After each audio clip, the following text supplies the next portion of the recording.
it is difficult.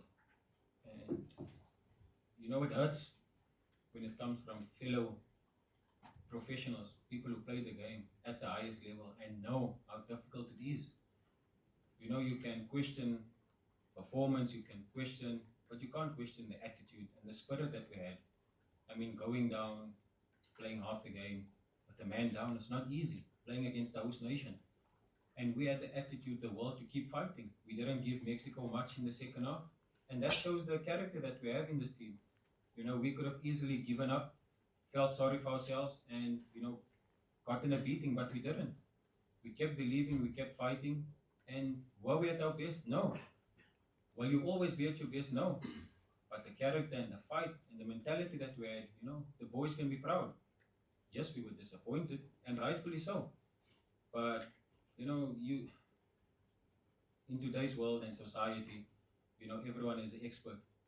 You just have to block out the noise, listen to your coach, listen to the technical team, and the people that knows what's going on, and just trust one another. And that's what we've built inside of our camp is trust.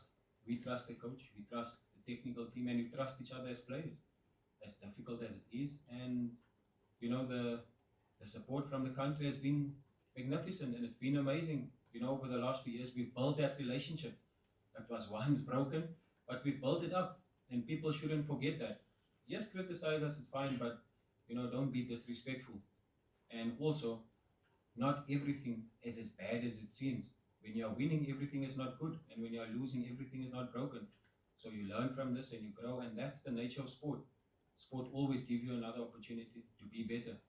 And the game against Mexico, a lot of lessons, a lot of mistakes, and a lot of things that will help us. You never know. That was maybe something that had to happen for us to realize, to be even better going into the tournament. So, we deal with it, we get on, and we just keep focused. We're a group who sticks together, and we've had meetings, about social media so many times. So we just stick together and we try and block out the noise as much as you can. It's there for all to see, but we just try and be strong mentally.